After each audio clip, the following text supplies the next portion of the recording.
Concerns have been raised about more people that could be displaced in Ukraine as the humanitarian crisis worsens in that country. The United Nations reporting that millions of people have been forced to find safety across the borders. For more on the human suffering, we're joined by Southern Africa's United Nations Human Rights Council spokesperson, Laura Padoan. Laura, good evening to you. Thanks for your time. In terms of the numbers that we're looking at here of refugees that have been created by this invasion, what are the latest figures coming out of the UN? Good evening. Well, almost a quarter of Ukraine's population has now been displaced. The country is engulfed in a massive humanitarian crisis that is growing worse by the hour. In terms of the displacement figures, 10 million people have now been forced to leave their homes, their jobs, their schools, everything they know. 3.8 million of those people have been forced to flee into neighbouring countries, so Poland, where now more than 2 million Ukrainian refugees have fled to, Hungary, Moldova, Romania, are the other destination countries. There are also around 6.5 million people who have been forced to flee their homes inside Ukraine and are internally displaced. So the humanitarian situation is really dire. Let's talk about those that are internally displaced currently, because there have been some big problems around logistics, food supplies, etc. How are those people being assisted right now, and really what is the state of their livelihoods? That's right. There are around 13 million people, we predict, who are essentially trapped. Many of them are living in bunkers, in underground shelters, or some still in their homes. They're unable to leave because of the security situation, because of the heavy bombardment and the indiscriminate shelling. Also because many of the roads and the bridges have been destroyed, which means that they physically can't get out of the towns that they're living in. In many of these towns, like Mariupol, in Kharkiv, in Sumy, we've seen essential services cut off. People are now facing potentially fatal shortages of food, water and medical supplies. So UNHCR, the UN Refugee Agency, we are working with our partners, UN aid agencies and the International Red Cross to try to deliver aid where we can. The security situation is a real concern. It's very, very volatile. But we are pre-positioning aid so that when the security situation allows, we can enter with our convoys to try to get aid, food and non-food items in to people who desperately need it.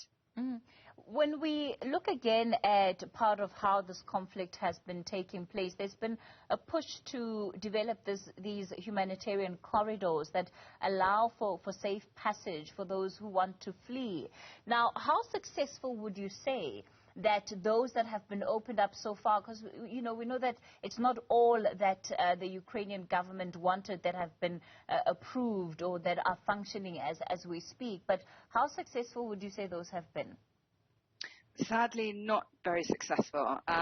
We have seen the announcement of humanitarian corridors opening up only for then military attacks to be taking place on civilians. So even when they are announced, people are afraid to leave their homes. They are completely, worried that their lives are in danger should they risk fleeing. That also goes for the access by international aid agencies to the people in need. The security situation is something that we are monitoring very, very closely.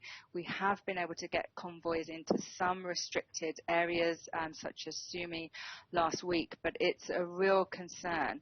So the UN is calling for the end to the hostilities so that we can deliver life-saving assistance to people in need. But that also civilians and civilian infrastructure should not be targeted.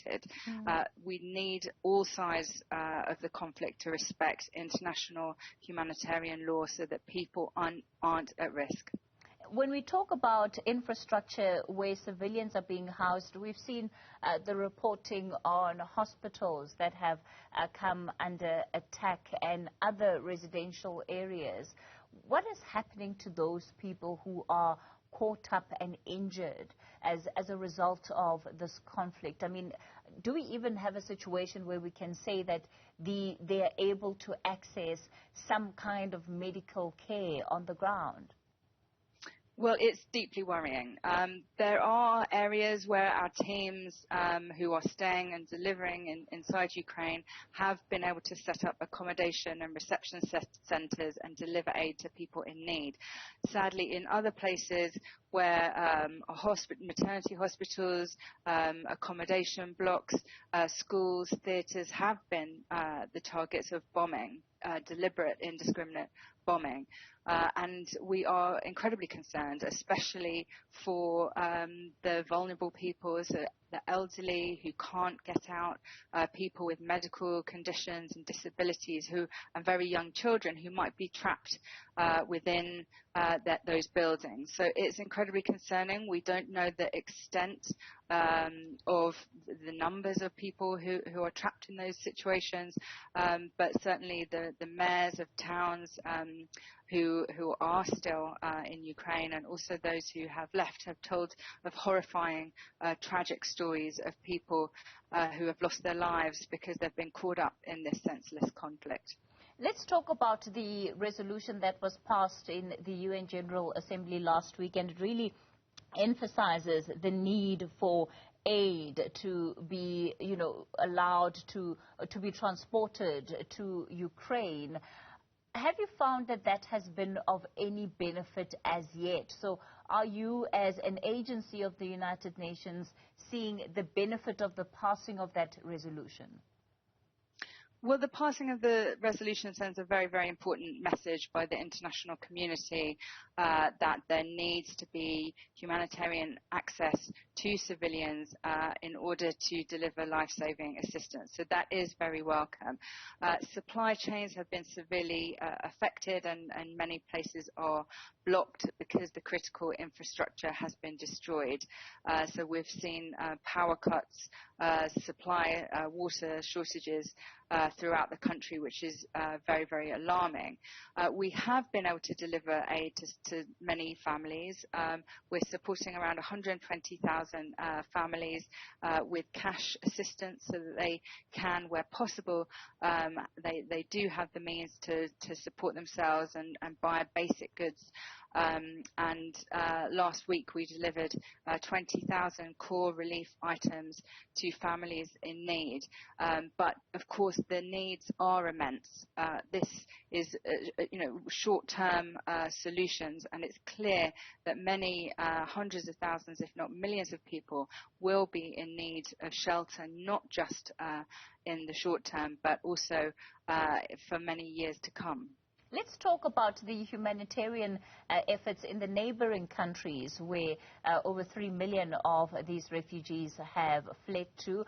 What has been the level of access that the UN has been given there? And do you feel that you've had perhaps a more successful run of the interventions in the surrounding countries?